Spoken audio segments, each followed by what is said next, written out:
గత కొద్ది రోజులుగా మనం చూస్తున్నాం. రకరకాల కుంభకోణాల్లో పీకల్లోతు కూరుకుపోయి బయటకు వచ్చే దారి కూడా లేక గిలగిలా కొట్టుకుంటా ఉన్నారు. కుడితిలో పడినటువంటి ఎలకల్లాగా కొట్టుకుంటా ఉన్నారు. అది లిక్కర్ స్కామ్ కానివ్వండి, ఇంకా మిగతా అనేక రకాలైనటువంటి కుంభకోణాల్లో దర్యాప్తు సంస్థలు చేస్తున్నటువంటి దర్యాప్తుకు ఉక్కిరిబిక్కిరి అవుతా ఉన్నారు.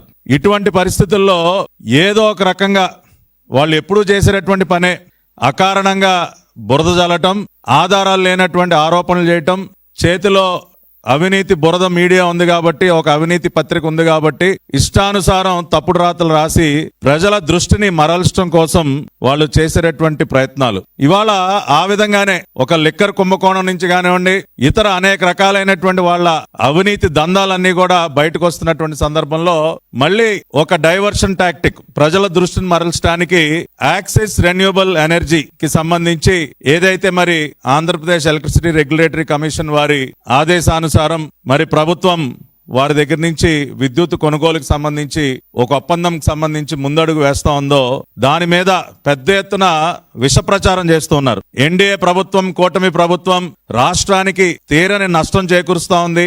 అకారణంగా మోయలేనటువంటి భారాన్ని మోపుతా ఉంది. ₹4.60 యూనిట్ కి కొనుగోలుకి 25 సంవత్సరాల పాటు పీపీఏ చేసుకోవటం ద్వారా చాలా పెద్ద కుంభకోణానికి తెరలేపింది చంద్రబాబు నాయుడు గారి సారథ్యంలోని కూటమి ప్రభుత్వాన్ని. అనేక రకాలైనటువంటి విషప్రాతలు, పిచ్చిరాతలని రాస్తూ ఉన్నారు. దానికి సంబంధించి ఇవాళ వాళ్ళు చెప్పేటటువంటి అబద్ధాలు ఏ విధంగా ఉంటాయి, అసలు వాస్తవాలు ఏంటి అనేది వాళ్ళ డాక్యుమెంట్ల ఆధారంగా, డాక్యుమెంటెడ్ ఎవిడెన్స్తో, ఎందుకంటే మాకు చంద్రబాబు నాయుడు గారు ఎప్పుడు కూడా ఈ విధంగా కాగితాలు చూపించి మాట్లాడండి, నిజాలు మాట్లాడండి అని చెప్తారు. వాళ్ళలాగా కట్ అండ్ పేస్ట్ జాబులు, బ్లర్ చేసి కాగితాలు మేము చూపించాం. అందుకనే ఇవాళ అసలు యాక్సిస్ రెన్యూబుల్ ఎనర్జీకి సంబంధించి గత ప్రభుత్వం ఏం చేసింది, గత ప్రభుత్వం చేసినటువంటి నిర్వాహకం ఏంటి, ఇవాళ చంద్రబాబు నాయుడు గారు ప్రభుత్వం ఏ రకంగా రాష్ట్రానికి కొన్ని వేల కోట్ల రూపాయలు ఆదా చేస్తూ ఉంది, రాష్ట్రానికి ఏ విధంగా మేలు చేసింది అనేది ఒకసారి చూద్దాం.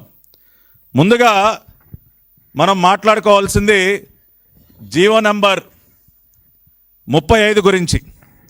ఇది నవంబర్ 18, 2019 జగన్మోహన్ రెడ్డి ప్రభుత్వం విడుదల చేసినటువంటి జీవో నంబర్ 35.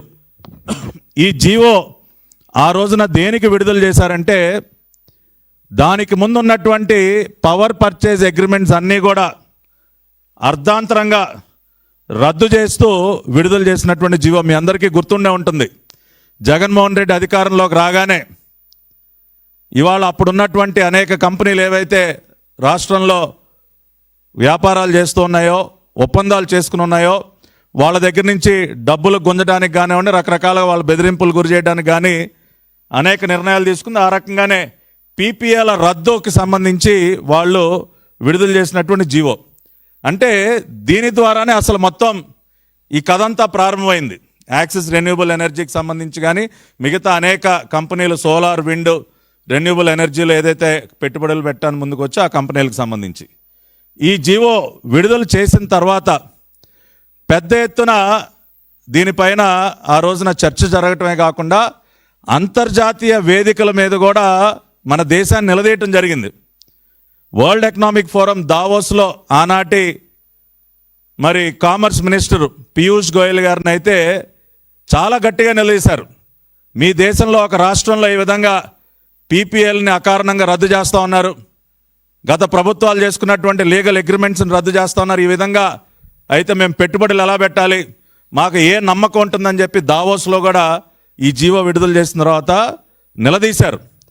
దాని తర్వాత ఇక గత్యంతరం లేని పరిస్థితుల్లో కేంద్ర ప్రభుత్వం కూడా గట్టిగా అక్షింతలు వేసేసరికి మళ్ళీ ఇంకొక జీవోను విడుదల చేశారు. ఇది జీవో నెంబర్ 1 డేటెడ్ 1/3/2021, మార్చ్ 1, 2021 ఇంకొక జీవో రిలీజ్ చేశారు.